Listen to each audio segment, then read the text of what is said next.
Sriram, you can take over now. All right. So, like I said, thank you for inviting me. And Nisha, thanks for talking about ESG. I think it's good. It's powerful to now see focus on this coming from a regulatory perspective as well. And I like the maturity again as a country we have where we're moving from CSR to ESG approach. And I think that's a that's a significant move, and we need to really build on that. Okay, without going further into it. Uh, and thanks for the introduction, Parag. So I want to see if I can talk about carbon, about the idea of sustainability in this industry. How does it mean? How do we approach it? What does it mean? Um, is there a structure we could look at adopting in the future, right? So let's start with the future itself. Um, the kind of future we want to really visualize, a world we want to live in is really this, right? We'd love to have something of this kind, something where there is a happiness, there is that green has a tendency to make us feel good, and the fact that it's a better world. However, this is the kind of world we're living in right now. Obviously this is generated in this a day and age of AI. This is not uncommon to create, but this is a very real potential which can happen. And so in fact there are these cities which the 24-hour cities like London, Mumbai, Tokyo, New York, Chennai. These cities, they realize that we have to start planning on management, as in every COP which we have. uh, we actually have this we have these discussions about how high, how wide a wall should be around cities like London, city like Mumbai, which are on the coast. It is a very real problem. Now, we have all thought of how do we solve this. I'm sure all of you have heard enough of these numbers. I'm sure you heard of how by 2030 we need to ensure we are 1.5 degrees centigrade. We do not cross globally the global warming temperature to cross 1.5. Something could happen. 2 degrees could happen by mid-century, and that could be dangerous. 3 is catastrophic. But where are we? Obviously, we are in 2023 now. 2021 carbon footprint was actually a little lower, but that's 2020. But obviously, that's because of COVID. But we are still steadily moving ahead. If we do well, we might do the 1.5 number. But the realistic thing is 2 degrees, right? We're all expecting that mid-century the globe will heat up to 2 degrees centigrade. Now, what does that mean? I think, and I'll also circle back to this at the end of the talk, but I think it's very critical that we understand why this is important. Why are we having ESG kind of regulatory frameworks? Why is the country setting these global goals of 2040, 2070? We have all these things, right? Why is this important? Because think of where we are today. Think of um, how all our action is causing climate change. Based on the current processes, current policies, by the end of century, we will cross 3.1 degrees as of now with the current limited policies we have, which is, we're crossing greater than 3 degrees. This is the kind of impact we could have, which could be reduced if we limit it to 2 degrees centigrade, which could be vastly better than today, but still, than what it could be at 1.5 degrees. The entire world today is running towards to see if the global warming does not cross 1.5 degrees centigrade. Realistically, 2 degrees centigrade, which means the length of the droughts will increase. What does that mean, right? We're all from India. We know this. Mango season is in the post-March, April, mid, actually, right? Till June end. February we're getting mangoes. I'm doing this from Hyderabad. I'm from Andhra Pradesh, and we make mango pickle, and mangoes are available in February. My mother got excited. Is that good? It's actually not, right? Climate is changing. We're getting mangoes earlier in the season. So change in the problem is here and now. The problem is now. It's not a let's work for the future. The problem is here and now. Now, one of the key contributors, them enough. One of the contributors, definitely this industry, which is why we are here today. Textile industry has a role to play. Just to understand some numbers, right? And Nisha also shed some light, but I'll skip faster on these. But the impact of greenhouse gases, which is causing primary cause of global warming, is intense from textile industry. But the bigger impact is definitely from with respect to water, and most of southern hemisphere, not just India, is actually water parched. I have enough data. For example, we were smarter than my company is based in Bangalore, and we have data. I was talking incidentally last year in another textile conference, and I was giving some data where if 10% of population of Bangalore buys one less T-shirt each year, just one less T-shirt each year, it is giving 39,000 families enough water for the entire year in Bangalore city. That's the amount of water. Now, this is a European number I'm shedding, but you just get the idea, right? The amount of water, the amount of energy impact, amount of carbon impact from textile industry is intense, and which is why, thankfully, there's a lot of focus in the industry. So, quickly jumping into industry, you all know this very well. Why I'm showing this today is um, work in this industry needs to be done at all steps. What happens though is many a times lack of knowledge, lack of structure, most of the times, lack of overall looking at a holistic picture. We focus on minute things, one or two, and we feel good. I've been in this space. In fact, the first, which I'll show as a case study, one of the first textile company I worked for. I mean, making them work towards sustainability is Gokuldas in Bangalore, way back in 2012. Right now, they were a progressive company, so the approach they took and how we engaged with them was different. At that time, we studied others. You could have 20 factories, and if you just shift your lights from CFL to LED, yes, that will make an impact, which is good. But is that the greatest impact? You wouldn't know, because our current approach of studying, adopting sustainability, still, even 2 years prior to today, is fairly unstructured. You'd probably convert lights to LED and feel good about it. Or you would say, I'm converting my waste cloth into chindi cloth and reusing for something, and we feel good about it. Is that sufficient? How would you know? Right. The only way we'll know is taking a measured approach to sustainability, a measured, monitored, and bringing targeted approach to sustainability is the only way you can really move the needle, no pun intended, in the direction of positive climate change, right? So given all this, right, just think of a carbon impact. Now, I'm sure all of you know it. Otherwise, in Q&A, you can ask me why we talk in carbon. I'll I'll really take into consideration that why carbon language is there, that you all know. So from a carbon footprint point of view, as you can see, a huge percentage goes into this manufacturing of the fiber of the cloth, right? Everything else is much smaller, and you will see, I'll talk about it, why this is important. So you see, there are a lot of areas which have huge footprint: your yarn preparation, dyeing and finishing, fiber production, etc. There is a huge impact. So all this has generated enough buzz. Again, like Nisha said, I'm glad she spoke before me. There is buzz, right? There's climate neutral certification, carbon impact study, race to zero. Umpteen such initiatives have started globally, a few in India as well. Fortunately or unfortunately, India being also a huge textile industry generator for the globe, a lot of MNCs have kind of nudged Indian companies to do some work. And I will talk about a few of such cases. Importantly, forgetting all these, the coalition worked with UN and came up with seven of the sustainability development goals, which directly relate to the textile industry.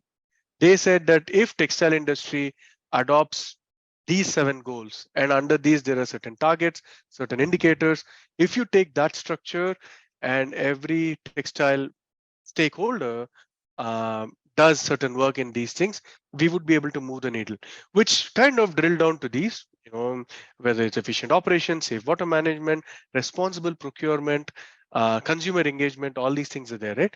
Now, as a structure, and what I'd like to talk today, uh, we distilled this down over years. I've been in this space now for 15 years in the space of climate change, worked with various sectors. We distilled this kind of a thing down to focus on infrastructure, focus on your business processes, and focus on your stakeholders, specifically the people involved in working, right? So let's look at some examples. One of the leading brands, much as we think it's one of those big players, there is H&M, there is C&A, there are enough of these players. I like Levi's for a certain reason, not just because I buy Levi's jeans, but because of a more holistic approach to it. They are one of those early ones who started talking about closing loop. They started talking about circularity. They started talking about water.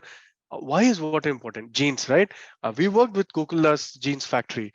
Um, they were generating 55,000 liters of water to be treated post generation manufacturing of jeans every day. And the mandate in Karnataka was you cannot let a drop go out untreated. And so we had to work out very innovative ways to treat that water and figure out how water was not going out. So Levi's realized water is important. Um, one of the key reasons why I'd like to talk about them is they're one of the early ones to talk about the ZDHC. They're one of the ones who started talking about BCI as a big brand. They're smaller brand which did the brand level of Levi's, who talked about the importance of giving enough information to nudge a consumer behavior. Levi stood out. Not to be left behind, we have a few Indian brands. These are all much smaller. Known as this is one of the oldest. They've been stable, they've been growing. We've actually worked with a couple of other brands similar to Known as this earlier. Smaller ones, unfortunately, they shut down. They've all had enough. Some of these guys have working with farmers, farm to fabric model. Some of these guys talk about carbon neutrality. Some of these talk about no chemicals. Indian companies have definitely adopted. Are they big? Well, that's yet to come. So, like I said, how do you do, right? What is this structure we're talking about? One of the first thing we're missing even today is setting goals. Now, why is this important? Again, like Nisha said, India has a 2070 goal. 2070, India wants to be net zero. 2040, we want to be 40% carbon reduced, right? Carbon efficient. That means some of you are procurement managers, some of you are manufacturing, some of you are probably distributors. Every one of us, I run a company which has certain size. We all have to do our contribution to hit those goals. We need to be told, how do we do it? Think of it, right? If when you run a company, you would have financial goal. You would say, I want to be 200 crores by in the next 3 years. I should be in 25 cities in the next 5 years. But when it comes to sustainability, we don't have any goal. So one of the first thing we always tell people is set some sustainability goals. Now, thankfully, there are a few approaches to it. SBT stands for science-based targets. Science-based targets gives you certain approach for your organization. You can simply set a carbon goal. You can set a water goal. You can set a waste goal. You can take SDGs, identify those 7 SDGs, identify certain targets and work with them, which is something we did with Gokulas. You can take different ways to do this. But it starts with setting goals, which you then let it trickle down to the product design and definitely customer communication. We'll talk about it later. The other thing we have noticed is, and a part of it, again, Nisha spoke, I'll briefly speak about it, is the idea of integrating circular economy into it. In the interest of time, I could leave circular economy detailing for Q&A session, but briefly, it is essentially from a linear take, make, break model into everything is circular, which means at the end of a life of a product, nothing is going to landfill, nothing is going to waste, but something is repurposed. That doesn't mean the current approach in India is glorified waste management. But what it means is you are very conscious and thinking about what goes into the product itself, which again to the procurement managers is what is your raw material. A key part of circular design is raw material selection. Okay, I spoke about infrastructure. So here's infrastructure, right? What can you do? You can actually have green factory. There are no certifications for green factory. Currently, we are certifying a factory in Jaipur. You can go for a net zero factory. The material which goes into your factory is very critical. The kind of energy, water, resource usage you do in terms of your services design, like water harvesting, water treatment, to the kind of orientation. There are umpteen examples. I'll talk about a couple of them. So on the infrastructure, you can do a lot of things.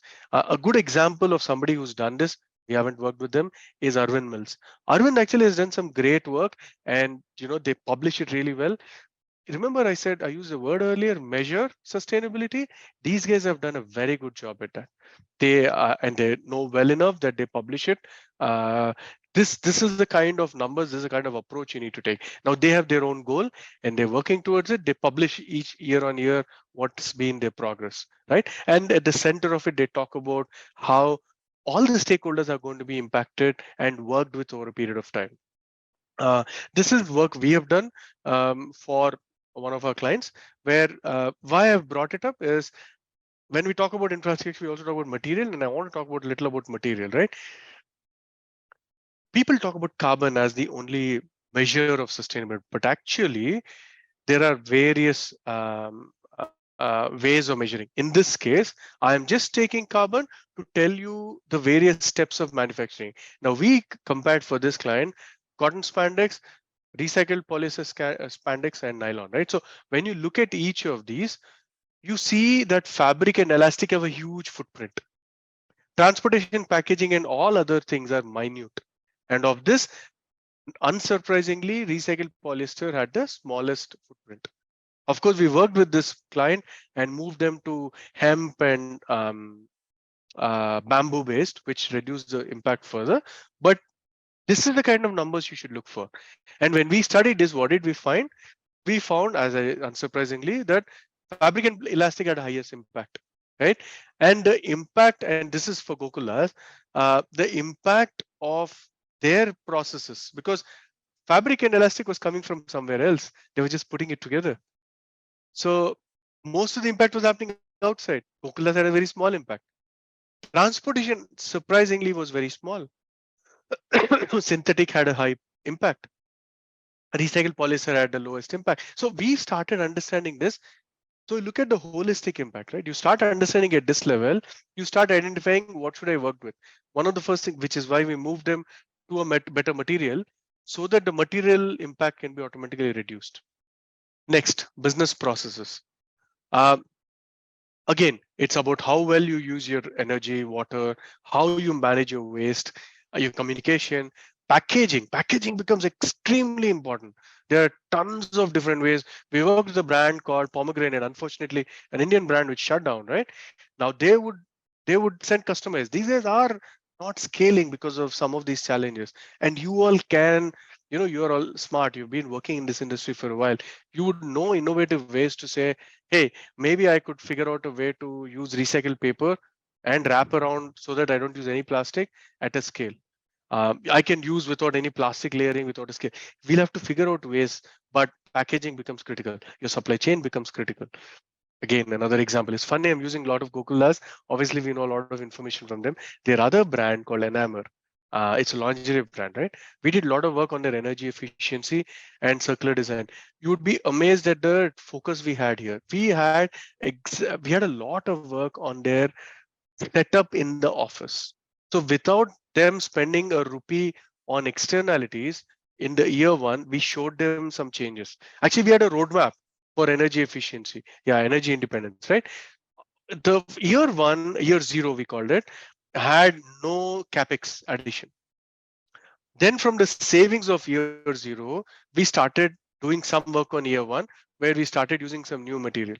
Year two was into yeah, there you go. Took a little time. Sorry. Year two and year three, as you see, we started adding some more capital. 3, 4, and 5 was increasing solar. Ultimately, we started showing more than 28 lakh rupees annually saved. This is just one. This is actually one of two factories. Two of their factories where we worked on, right? So this started with a lot of their business process improvement, and then new capital coming in.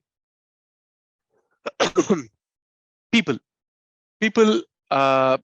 Stakeholder engagement. It's very, very critical how you talk to your own people, your vendors, and in-store communication. This is the other reason I showed Levi's. Levi's did a wonderful job. One of the early ones. I used to live in the US earlier. Levi's had talking about organic cotton and sustainable cotton in 2010. In 2010, of course, they had a very small percentage of the jeans. I think 4.6% or something in 29, 2010, 2009 and 10 was sustainable. But hey, they started talking about it, right? I would buy there that time. Olino, I think, has branded really well. They use bamboo. They figured out their target audience and they started really talking really well. I thought this was great in communication. Now, I want to talk a little. I think I'll tell you why communication is important. Ultimately, I believe, and this is the reason I'm an Ashokaville also is, when we say there is not enough action towards climate change, most of us think, what is a knee-jerk reaction? We'll all think it's because there's lack of awareness. We all say, pata nahi hai in India, right? But we did a lot of study. I've been working, we've done about 46,000 tons of carbon in all this 12 years and worked with different kind of businesses, not just textile. What we've noticed is lack of action is not because of lack of awareness. Actually, most of us have fragmented awareness at least. We might not know exactly why 1.5 degrees, what is global warming, what will happen at 2 degrees other than what I showed. But we know enough that, hey, I'm in textile industry, I cause a lot of water pollution. I make Coca-Cola, I cause a lot of water pollution. I make automobiles, I create a lot of pollution, right? People know certain things that we call as fragmented awareness. What we've noticed is the bridge between awareness or fragmented awareness to real action is loss of empathy. What we noticed is we don't feel empathetic towards nature anymore. We build empathy. It's like seeing a beggar on the streets in India today. It's sad, but we see so many, we don't feel that emotion to, and that instant, if you feel a little emotion, you'll drop a few rupees and walk away. But it's not that internalization towards nature is lost.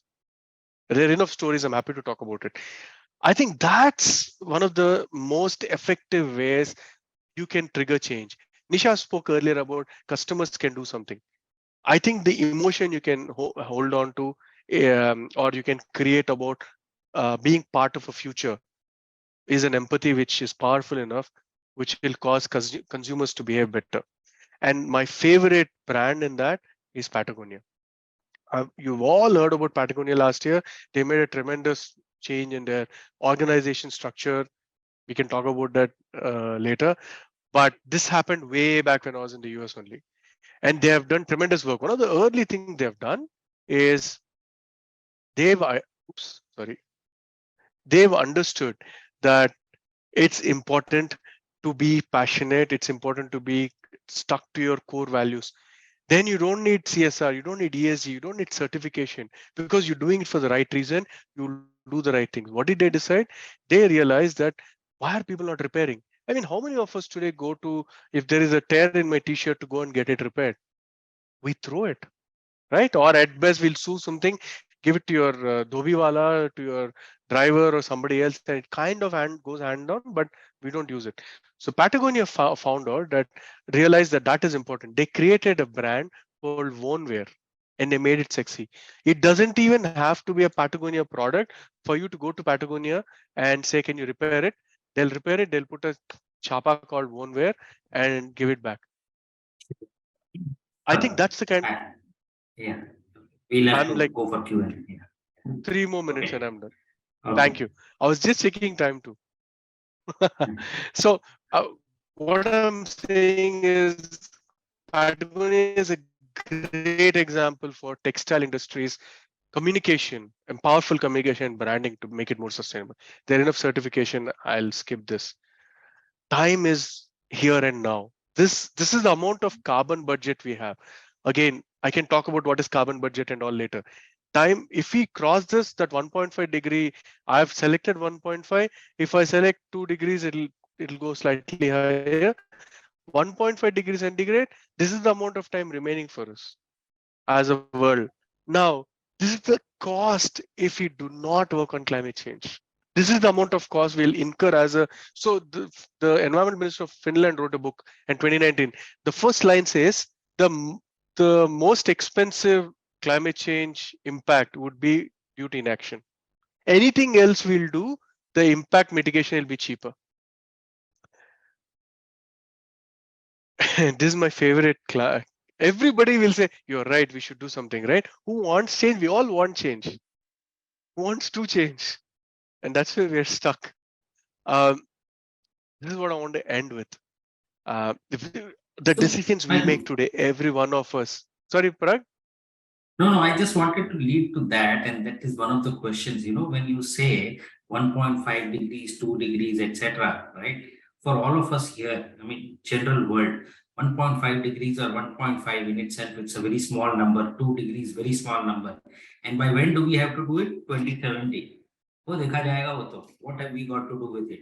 That is where we are today. So how to kind of, make that awakening? What would be the trigger to make that awakening? You're Like right. You're right. it's Thank you not for such asking. it's not such a big journey.